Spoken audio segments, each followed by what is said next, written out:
الذين يذكرون الله قياما وقعودا وعلى جنوبهم ويتفكرون في خلق السماوات والأرض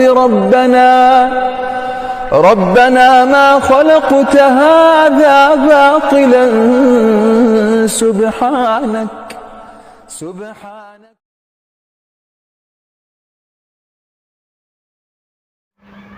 আসসালামু আলাইকুম রহমতুল্লাহি ওয়া বারাকাতুহু।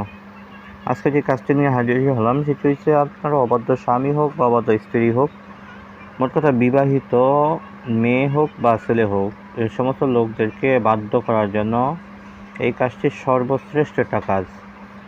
বাইটা আপনি সর্বক্ষেত্রে দেখা যায় স্বামী প্রেমিক প্রেমিকার ক্ষেত্রেও করতে পারেন, তবে কাজটি সর্বোচ্চ স্বামী স্ত্রীর ক্ষেত্রে ব্যবহার করাটা সবচেয়ে উত্তম। তো যদি অবৈধ কোনো সম্পর্ক হয় তাহলে এই কাজটি করবেন না দয়া করে। যদি আপনার স্বামী স্ত্রীর ক্ষেত্রে হয় তাহলে এই কাজটি আপনারা করবেন। ইনশাআল্লাহ আজিজ, এমনভাবে সে আপনার বাধ্য হবে বা আপনার গোলাম হবে যেটা আপনি নিজে কল্পনাও করতে পারেন না। আল্লাহ পাকের কালামের পাওয়ার, শক্তি, কুদরত সৎ চোখে ইনশাআল্লাহ দেখবেন ইনশাআল্লাহ। তো মূল আলোচনাতে আমি চলে যাব, তার আগে বলবো যে যারা এখনও আমার ভিডিওতে লাইক দেন না অবশ্যই এটি লাইক দিয়ে রাখেন। যারা নতুন আসছেন চ্যানেলটি সাবস্ক্রাইব করে বেল বাটন অন করে রাখবেন। পরবর্তী বন্ধুদের কাছে শেয়ার করে অবশ্যই পৌঁছে দেওয়ার চেষ্টা করবেন ইনশাআল্লাহ। তা আসেন মূল আলোচনাতে আমি যাই।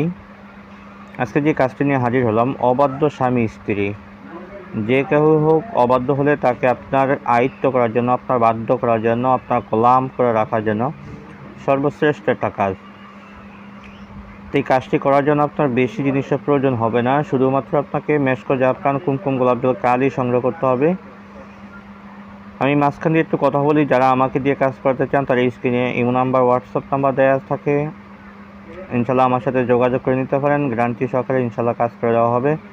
আমি চেষ্টা করব ফলাফল দেওয়ার মালিক আল্লাহ, তবে ফলাফল ইনশাল্লাহ 100% নিশ্চিত। কারণ আমার কাজের রেজাল্ট কেমন হয় সেটা অবশ্যই আপনারা জানেন। আলহামদুলিল্লাহ ফলাফল নিশ্চিত ইনশাআল্লাহ। তো আপনাকে অরিজিনাল মেশক, জাফরান, কালি সংগ্রহ করতে হবে। মেশক, জাফরান, কালি সংগ্রহ করার পর আপনাকে ভোজ পাতা সংগ্রহ করতে হবে।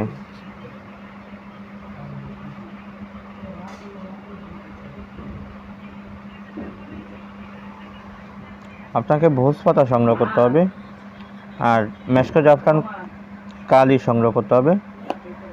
করার পরে আপনি সর্বপ্রথম এই কাজটি শনিবার অথবা মঙ্গলবার দিন যে কোনো দিন শুরু করবেন। ঈশার নামাজের পরে পাক সাফরত অবস্থায় কিবলার দিকে ফিরে সর্বপ্রথম আপনাকে 101 বার আপনি দুরূদ শরীফ পাঠ করে নেবেন। 101 বার দুরূদ শরীফ পাঠ করে নেওয়ার পরে আপনাকে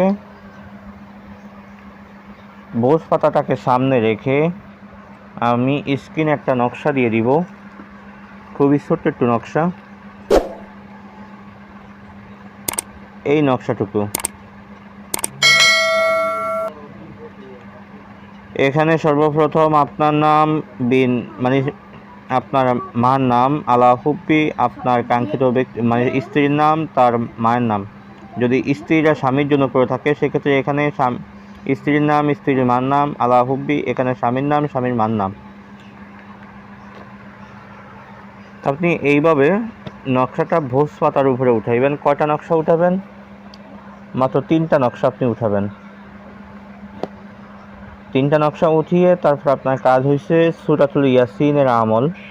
আপনাকে সূরা ইয়াসিন 7 বার পাঠ করবেন। সূরা ইয়াসিন 7 বার পাঠ করে এই নকশাটার উপরে ফু দিয়ে আপনি একটা বোতলের ভিতরে বা একটা বক্সের ভিতরে রেখে দেন। তারপরের দিন হুবাহু একই টাইমে আবার সূরা ইয়াসিন আপনি 7 বার পাঠ করেন। পাঠ করে আপনি সেই বক্সের ভিতরে আবার রেখে দেন। এভাবে আপনাকে একটানা 3 দিন পর্যন্ত এই আমলটা আপনি চালান। যদি আপনার পক্ষে সম্ভব হয় তাহলে আপনি 7 দিন এই আমলটা চালান। 3 দিনের থেকে 7 দিনের আমলটা খুবই পাওয়ারফুল হবে। তো আপনি এইভাবে আপনি আমলটা চালিয়ে যান। যখন আপনার আমল শেষ হয়ে যাবে, প্রতিদিন আমলের আগে এবং পরে 100 বার করে দুরূদ শরীফ পাঠ করে নেবেন, 101 বার করে। যখন আপনার আমল কমপ্লিট হয়ে যাবে, এই কাজের উপলক্ষে আপনি 1001 টাকা সদকা করে দিবেন। সদকাটা আপনি কাকে দিবেন? যার কাছ থেকে কাজের এজাজতটা নেবেন, ওস্তাদের কাছ থেকে সদকা দিয়ে কাজের এজাজতটা নেবেন। যখন আপনার কাজের এজাজত নেওয়া শেষ হয়ে যাবে, তখন এই কাজটি আপনি আপনার নিজের আয়ত্ত হয়ে গেল। আপনি যে কোনো আপনার ক্ষেত্রে ব্যবহার করতে পারেন বা অন্য কোনো রোগীর ক্ষেত্রে আপনি ব্যবহার করতে পারেন। যদি আপনি অন্য কোনো রোগীর ক্ষেত্রে ব্যবহার করেন, সেক্ষেত্রে তার কাছ থেকে আপনি সদকাটা নেবেন, নিয়ে ওই সদকাটা আপনি আল্লাহর রাস্তায় দান করে দিবেন। তো এইভাবে আপনি কাজটা চালান। যখন আপনার আমলটা কমপ্লিট হয়ে যাবে, তখন আপনার কাজ হয়েছে, যদি ছেলেও হয়ে থাকে, মানে স্বামী যদি স্ত্রীর জন্য করে থাকে, তাহলে স্বামী ডান হাতে ব্যবহার করেন। একটা তাবিজ ডান হাতে ব্যবহার করেন। 3টা তাবিজ লিখবেন তো। একটা ডান হাতে ব্যবহার করেন, 2 নাম্বারটা আপনার বারাসার সামনে মানে দরজায় আপনি গেড়ে দেন। 3 নাম্বারটা আপনি যেদিন মানে যদি তার বাড়িতে আপনার স্ত্রী মানে মোট আপনার শ্বশুর বাড়ির আশেপাশে যদি আপনি গাড়তে পারেন তাহলে তো ভালো হয়। যদি শ্বশুর বাড়ির আশেপাশে গাড়তে না পারেন, তাহলে 3 নাম্বারটা আপনি গাছে ঝুলিয়ে রাখেন। সবচাইতে উঁচু যেই গাছটা, ওই উঁচু গাছে আপনি ঝুলিয়ে দেন। আর যদি কোনো মহিলা যদি মানে অর্থাৎ স্বামী স্ত্রী যদি স্বামীর ক্ষেত্রে করে থাকে, সেক্ষেত্রে স্ত্রী তার কোমরে বেঁধে রাখবে তাবিজটা। স্ত্রী কোমরে বেঁধে রাখবে, ইনশাআল্লাহ আজিজ স্বামী তার চিরদিনের জন্য বাধ্য হয়ে যাবে। আর বাকি যে দুইটা, সেই দুইটা এখানে যে নিয়ম বলা হয়েছে, একটা হয়েছে আপনার বাড়ির সামনে, আর একটা হয়েছে উঁচু গাছে অথবা স্বামীর বাড়িতে আপনি গেড়ে দেন। ইনশাআল্লাহ আজিজ তখন থেকে অল্প কিছু সময়ের ভিতরেই আপনার স্ত্রী অথবা আপনার স্বামী সে সারা জীবনের জন্য আপনার বাধ্য হয়ে যাবে, আপনার তাবেদার হয়ে যাবে, আপনার গোলাম হয়ে যাবে ইনশাআল্লাহ। তো আজকে আলোচনাটা এই পর্যন্তই থাকবে।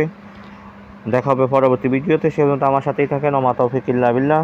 আসসালামু আলাইকুম ওয়া রাহমাতুল্লাহি ওয়া বারাকাতুহু।